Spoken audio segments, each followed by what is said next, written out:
Au cours d'une audience qui a eu lieu à Melun à la fin du mois de septembre, Pierre Palmade a répondu aux questions de la juge d'instruction en charge de l'enquête sur l'accident qu'il a provoqué le 10 février dernier.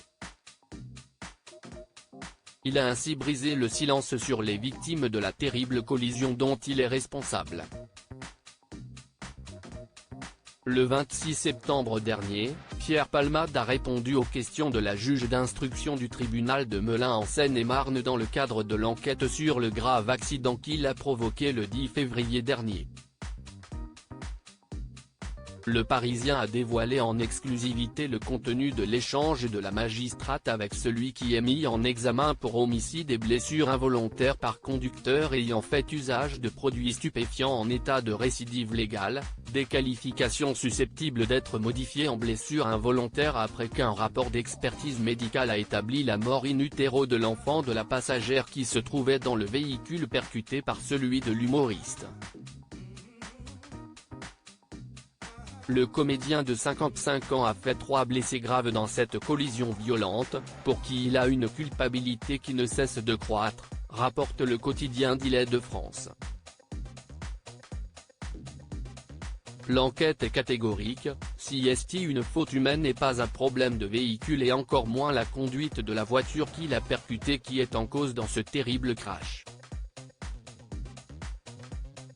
Pierre Palmade, qui affirme souffrir d'une amnésie totale entre le moment où il monte dans sa Peugeot 3008 et celui où il se réveille à l'hôpital du Kremlin-Bicêtre, assume sa responsabilité. « Je suis horrifié de savoir que je suis la cause de tout ça »,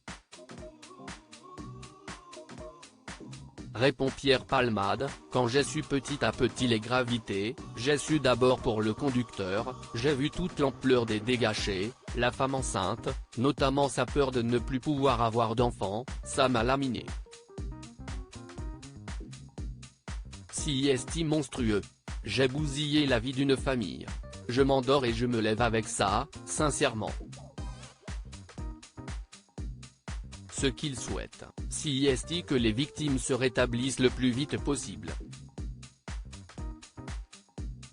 Pierre Palmade responsable, de ma faute l'accident a fait 3 blessés graves, un homme de 38 ans qui était au volant, son fils de 6 ans et sa belle-sœur de 27 ans, enceinte de 6 mois et demi et qui a perdu le bébé qu'elle portait après le choc.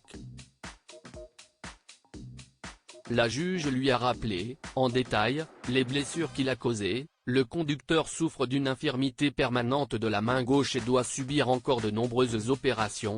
Son petit garçon, qui a frôlé la mort, endure des troubles de la conscience liés à un traumatisme crânien grave. Sa belle-sœur, qui a perdu son enfant, a été diagnostiquée avec un tableau dépressif sévère. L'ancien ami de Muriel Robin ajoute qu'il ne se réjouit pas d'avoir échappé aux poursuites pour homicide involontaire, retenu au départ dans la notification de sa mise en examen, au profit des seules blessures involontaires, délit moins sévèrement puni. Je suis responsable de la mort d'un enfant. Mon accident a tué ce bébé dans son ventre. Qu'il soit mort avant ou après l'accouchement, le résultat est le même, c'est de ma faute.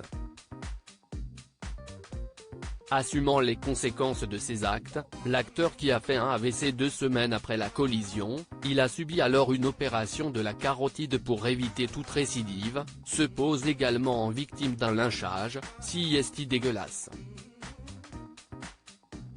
Il paraît que la rançon de la gloire.